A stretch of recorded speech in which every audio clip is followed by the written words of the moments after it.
ধর্ম রক্ষা করতে হবে। সব মুসলমান বুথে মুসলমান ভাইরা দু চারজন দাঁড়িয়ে শুনলেও আমার বলার কিছু নেই, আমি তাদের বিরোধী নেই। ভারতীয় মুসলিম আবার আমি আপনাকে বলি, মুসলিম বুথে 100টা ভোটের মধ্যে 90 জন ভোট দিতে আসছে। 90 জন যে ভোট দিচ্ছে তাকে যদি 100 করেন, তারা এক জায়গায় ভোট দিচ্ছে। হিন্দু বুথে আপনি 65 থেকে 70-এর বেশি ভোট দিতে আসছেন না, সে ব্যাঙ্গালোরে পড়ার জন্য আছে। আমার কি অসুবিধা ছিল? এতগুলো মন্ত্রী, এই চেয়ারম্যান, তারাই নিত, ফেলে দিয়েছে। সনাতন স্বার্থ রক্ষা করতে হবে, ভারতীয় স্বার্থ রক্ষা করতে হবে, আমাদের সংস্কৃতি বাঁচাতে হবে। সব পূজাতে আক্রমণ। বাংলাদেশে হাসিনাকে তাড়ানোর পরে আরো বেশি করে করছে। ফরাক্কার মহেশপুরে 2025-এর দুর্গাপূজায়, 2024-এর দুর্গাপূজায়, 2025-এই টাঙ্গিয়ে দিয়েছিল এই সময় ঢাক বাজবে না, শঙ্খ বাজবে না, ঘন্টা বাজবে না, মন্ত্র উচ্চারণ হবে না। আরে আমার কখন মন্ত্র উচ্চারণ হবে? আমার দেবীর বোধন, বলা বউ স্নান, আমার পুষ্পাঞ্জলি, আমার নবমী, আমার বিসর্জন, আমার দধিকর্মা, আমার পঞ্জিকা শাস্ত্র বলবে, গুপ্ত পঞ্জিকা নয়, বিশুদ্ধ সিদ্ধান্ত।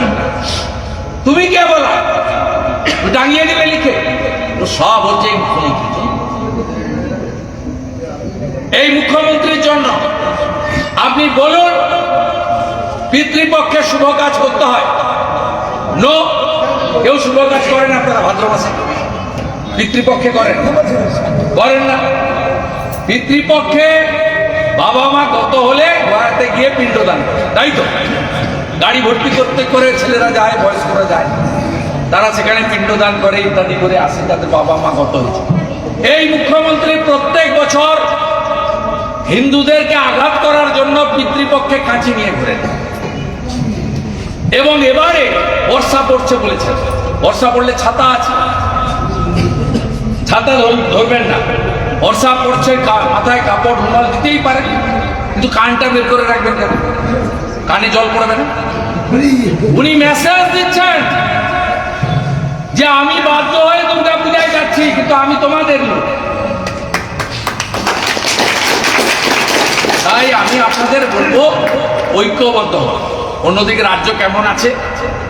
শুধু টাটাকে তাড়ায়নি, 6888 শিল্প দাঁড়িয়েছে। সরকারি স্কুলগুলো ধ্বংস, যার টাকা আছে সে প্রাইভেট স্কুলে দিচ্ছে বাচ্চাদের, হ্যাঁ কিনা?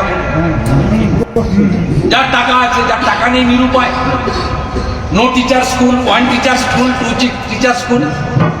রামপুর কলেজে চলে যাবেন, বিরোধী দল নেতা সত্যি বললো না মিথ্যা বললো, দেখবেন সব ক্লাস ফাঁকা, অনার্স ফাঁকা, ভোকারটা। আমরা তো ছাত্র রাজনীতি করেছি। এখন সে অনার্সে সিট বাড়াতে হবে, জিওগ্রাফিতে সিট বাড়াতে হবে, ম্যাথ অনার্সে সিট বাড়াতে হবে, পল সায়েন্সে বাড়াতে হবে, হিস্ট্রিতে বাড়াতে হবে, সংস্কৃতে বাড়াতে হবে, কম্পিউটার সায়েন্সে বাড়াতে হবে। কত আন্দোলন করেছি আমরা ছাত্র রাজনীতির সময়। আর আজকে দেখুন এই রামপুর কলেজে গিয়ে মশা মাছি তাড়াচ্ছে। 9,54,000 অনার্সের ভ্যাকেন্সি পশ্চিমবঙ্গে, 3 লক্ষ ভর্তি হয়েছে। বাবা মাকে যখন জিজ্ঞেস করছে সাংবাদিকরা যে কেন ভর্তি করেননি, বলছে মমতা থাকলে চাকরি হবে না, তাই ভর্তি। ছেলেকে 8 পাস করিয়েছি, 10 পাস করিয়েছি, রিড অ্যান্ড রাইট, বাইরের রাজ্যে চলে গেছে। আমি পড়াবো কেন? একটা বইয়ের দাম 700 টাকা, ল্যাপটপের দাম 30-35 হাজার।